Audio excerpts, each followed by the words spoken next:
Oppositional Defiant Disorder. Diagnostic Criteria 313.81 F91.3. A. A pattern of angry, irritable mood, argumentative, defiant behavior, or vindictiveness lasting at least 6 months as evidenced by at least 4 symptoms from any of the following categories and exhibited during the interaction with at least one individual who is not a sibling. Angry, irritable mood. 1. Often loses temper. 2. Is often touchy or easily annoyed. 3. Is often angry and resentful. Argumentative, defiant behavior. 4. Often argues with authority figures or for children and adolescents with adults. Often actively defies or refuses to comply with requests from authority figures or with rules. 6. Often deliberately annoys others. 7. Often blames others for his or her mistakes or misbehavior. Vindictiveness. 8. Has been spiteful or vindictive at least twice within the past 6 months. Note: the persistence and frequency of these behaviors should be used to distinguish a behavior that is within normal limits from a behavior that is symptomatic. For children younger than 5 years, the behavior should occur on most days or for a period of at least 6 months unless otherwise noted. Criterion A8. For individuals 5 years or older, the behavior should occur at least once per week for at least 6 months, unless otherwise noted. Criterion A8. While these frequency criteria provide guidance or a minimal level of frequency to define symptoms, other factors should also be considered, such as whether the frequency and intensity of the behaviors are outside a range that is normative for the individual's developmental level, gender, and culture. B. The disturbance in behavior is associated with distress in the individual's or others in his or her immediate social context, e.g., family, peer group, work colleagues, or it impacts negatively on social, educational, occupational, or other important areas of functioning. C. The behaviors do not occur exclusively during the course of a psychotic, substance use, depressive, or bipolar disorder. Also, the criteria are not met for disruptive mood dysregulation disorder. Specify current severity. Mild. Symptoms are confined to only one setting, e.g. at home, at school, at work, with peers. Moderate. Some symptoms are present in at least 2 settings. Severe. Some symptoms are present in 3 or more settings. Specifiers. It is not uncommon for individuals with oppositional defiant disorder to show symptoms only at home and only with family members. However, the pervasiveness of the symptoms is an indicator of the severity of the disorder. Diagnostic features. The essential feature of oppositional defiant disorder is a frequent and persistent pattern of angry, irritable mood, argumentative, defiant behavior, or vindictiveness. Criterion A. It is not unusual for individuals with oppositional defiant disorder to show the behavioral features of the disorder without problems of negative mood. However, individuals with this disorder who show the angry, irritable mood symptoms typically show the behavioral features as well. The symptoms of oppositional defiant disorder may be confined to only one setting, and this is most frequently the home. Individuals who show enough symptoms to meet the diagnostic threshold, even if it is only at home, may be significantly impaired in their social functioning. However, in more severe cases, the symptoms of the disorder are present in multiple settings. Given that the pervasiveness of symptoms in it is an indicator of the severity of the disorder, it is critical that the individual's behavior be assessed across multiple settings and relationships. Because these behaviors are common among siblings, they must be observed during the interactions with persons other than siblings. Also, because symptoms of the disorder are typically more evident in interactions with adults or peers, whom the individual knows well, they may not be apparent during a clinical examination. The symptoms of oppositional defiant disorder can occur to some degrees in individuals without this disorder. There are several key considerations for determining if the behaviors are symptomatic or oppositional defiant disorder. First, the diagnostic threshold of 4 or more symptoms within the preceding 6 months must be met. Second, the persistence and frequency of the symptoms should exceed what is normative for an individual's age, gender, and culture. For example, it is not unusual for preschool children to show temper tantrums on a weekly basis.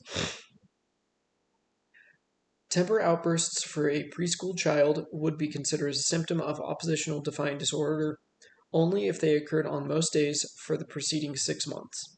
If they occurred with at least 3 other symptoms of the disorder, and if the temper outbursts contributed to the significant impairment associated with the disorder, e.g., led to destruction of property during outbursts, resulted in the child being asked to leave a preschool. The symptoms of the disorder often are part of a pattern of problematic interactions with others. Furthermore, individuals with this disorder typically do not regard themselves as angry, oppositional, or defiant.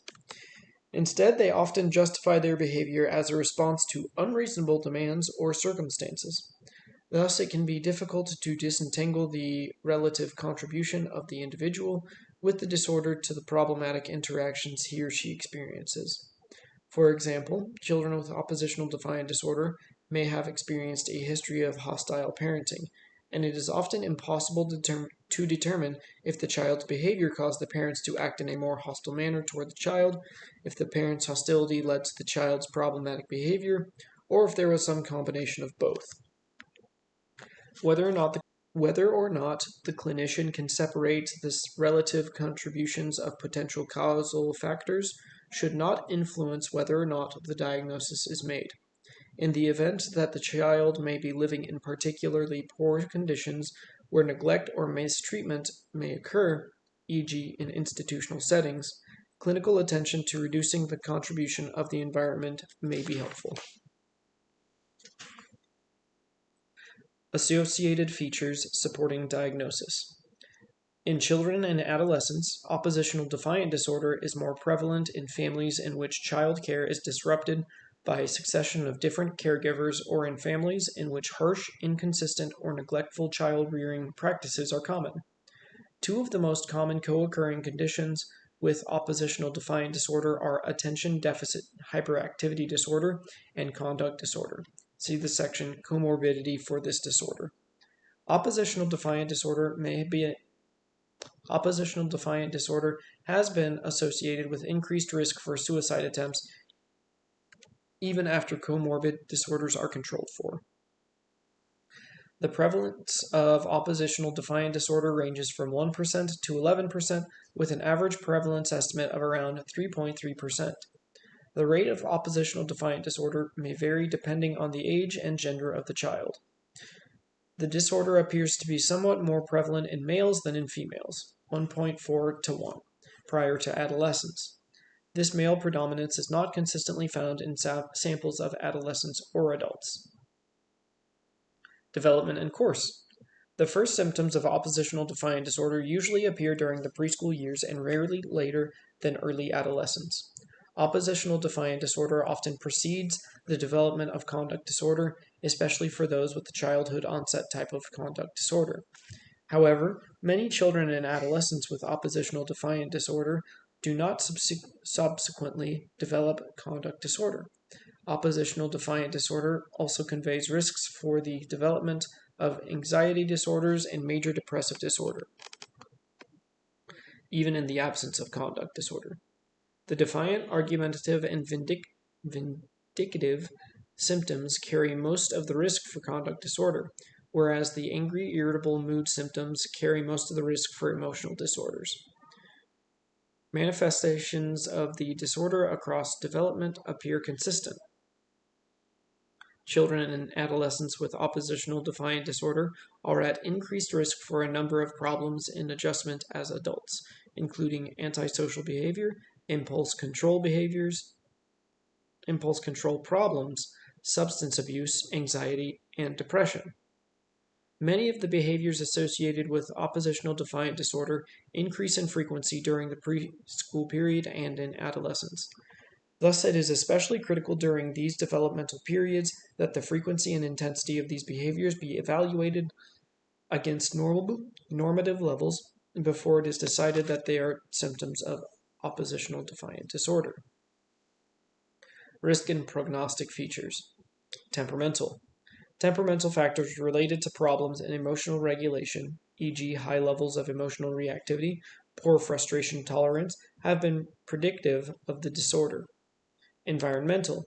Harsh, inconsistent, or neglectful child rearing practices are common in families of children and adolescents with oppositional defiant disorder, and these parenting practices play an important role in many causal theories of the disorder. Genetic and physiological. A number of neurobiological markers, e.g., lower heart rate and skin conductance reactivity, reduced basal cortisol reactivity, abnormalities in the prefrontal cortex and amygdala, have been associated with oppositional defiant disorder. However, the vast majority of studies have not separated children with oppositional defiant disorder from those with conduct disorder. Thus, it is unclear whether there are markers specific to oppositional defiant disorder. Culture-related diagnostic issues. The prevalence of the disorder in children and adolescents is relatively consistent across countries that differ in race and ethnicity. Functional consequences of oppositional defiant disorder. When oppositional defiant disorder is persistent throughout development, individuals with the disorder experience frequent conflicts with parents, teachers, supervisors, peers, and romantic partners. Such problems often result in significant impairments in the individual's emotional, social, academic, and occupational adjustment. Differential diagnosis. Conduct disorder. Conduct disorder and oppositional defiant disorder are both related to conduct problems that bring the individual in conflict with adults and other authority figures, e.g., teachers, work supervisors. The behaviors of oppositional defiant disorder are typically of a less severe nature than those of conduct disorder and do not include aggression toward people or animals, destruction of property, or a pattern of theft or deceit. Furthermore, oppositional defiant disorder includes problems of emotional dysregulation, i.e., angry and irritable mood, that are not included in the definition of conduct disorder. Attention deficit hyperactivity disorder. ADHD is often comorbid with oppositional defiant disorder. To make the additional diagnosis of operational defiant disorder, it is important to determine that the individual's failure to conform to requests of others is not solely in situations that demand sustained effort and attention or demand that the individual sit still. Depressive and bipolar disorders. Depressive and bipolar disorders often involve negative affect and irritability. As a result, a diagnosis of oppositional defiant disorder should not be made if the symptoms occur exclusively during the course of a mood disorder. Disruptive mood dysregulation disorder. Oppositional defiant disorder shares with disruptive mood dysregulation disorder the symptoms of chronic negative mood and temper outbursts. However, the severity, frequency, and chronicity of temper outbursts are more severe in individuals with disruptive mood dysregulation disorder than in those with oppositional defiant disorder. Thus, only a minority of children and adolescents whose symptoms meet criteria for oppositional defiant disorder would also be diagnosed with disruptive mood dysregulation disorder. When the mood disturbance is severe enough to meet criteria for disruptive mood dysregulation disorder, a diagnosis of oppositional defiant disorder is not given, even if all criteria for oppositional defiant disorder are met. Intermittent explosive disorder. Intermittent explosive disorder also involves high rates of anger. However, individuals with this disorder show serious aggression toward others that is not part of the definition of oppositional defiant disorder. Intellectual disability, intellectual development disorder. If in individuals with intellectual disability, a diagnosis of oppositional defiant disorder is given only if the oppositional behavior is marked greater than is commonly observed among individuals of comparable mental age and with comparable severity of intellectual disability. Language disorder. Oppositional defiant disorder must also be distinguished from a failure to follow directions that is the result of impaired language comprehension, e.g., hearing loss. Social anxiety disorder, social phobia. Oppositional defiant disorder must also be distinguished from defiance due to fear of negative evaluation associated with social anxiety disorder. Comorbidity. Rates of oppositional defiant disorder are much higher in samples of children, adolescents, and adults with ADHD, and this may be the result of shared temperamental risk factors. Also, oppositional defiant disorder often precedes conduct disorder, although this appears to be the most common in children with the childhood onset subtype. Individuals with oppositional defiant disorder are also at increased risk for anxiety disorders and major depressive disorder, and this seems largely attributable to the presence of the angry, irritable mood conditions. Adolescents and adults with oppositional defiant disorder also show a higher rate of substance use disorders, although it is unclear if the association is independent of the comorbidity with conduct